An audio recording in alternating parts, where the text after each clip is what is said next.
Assalamualaikum warahmatullahi wabarakatuh. Kembali lagi di kelas Statistik bersama saya Arif Prima Johan. Sebenarnya strategi itu banyak jenisnya dan banyak tipe-tipenya. Tapi ada beberapa jenis-jenis strategi yang baik kita pahami untuk tahap dasar ini. Nah, perusahaan pada umumnya menggunakan salah satu dari strategi yang akan kita diskusikan ini.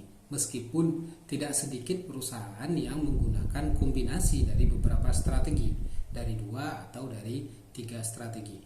Tapi perlu difahami di sini bahwa menggunakan kombinasi strategi atau mengkombinasikan strategi merupakan tindakan yang memiliki risiko yang cukup besar.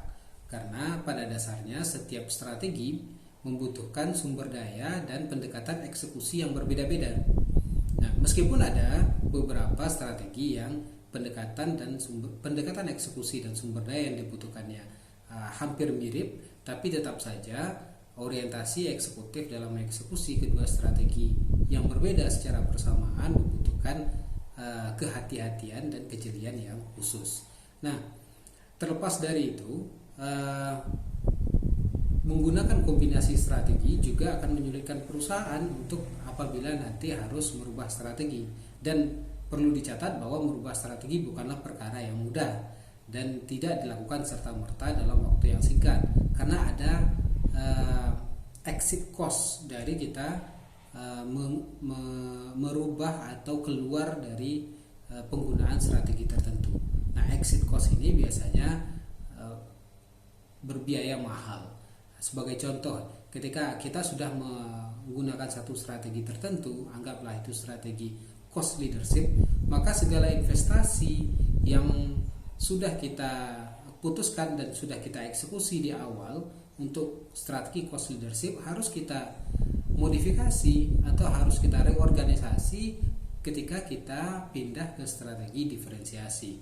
Nah, ini ada biaya yang sangat besar. Belum lagi biaya untuk mengeksekusi diferensiasinya ditambah dengan biaya kita exit dari strategi cost leadership tadi. Nah, baik. Untuk tahap awal kita akan mendiskusikan secara konseptual dan berikut contoh-contoh dari penggunaan strategi yang pada umumnya dipelajari pada tingkat dasar strategic management.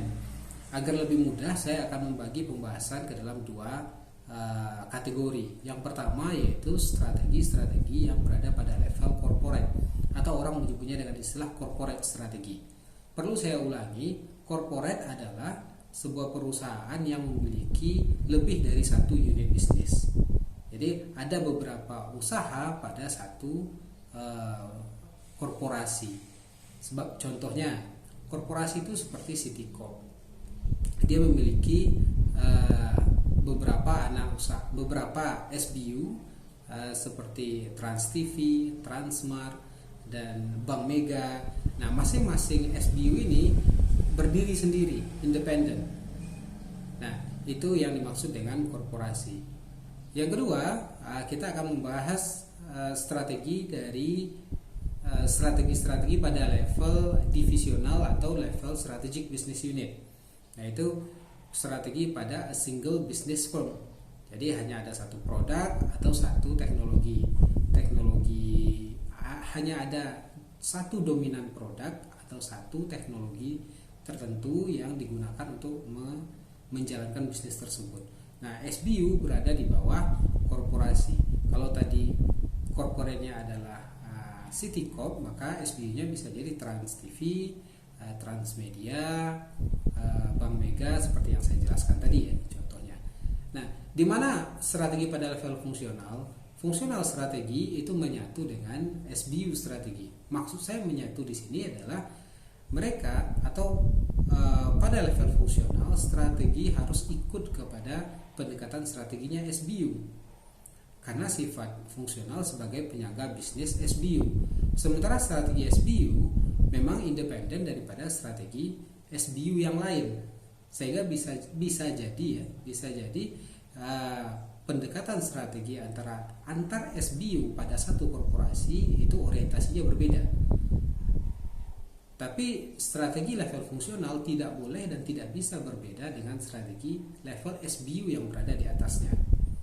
Nah, seperti itu kira-kira secara konseptual atau asumsi-asumsi yang harus kita pahami sebelum kita mendiskusikan strategi secara lebih lanjut.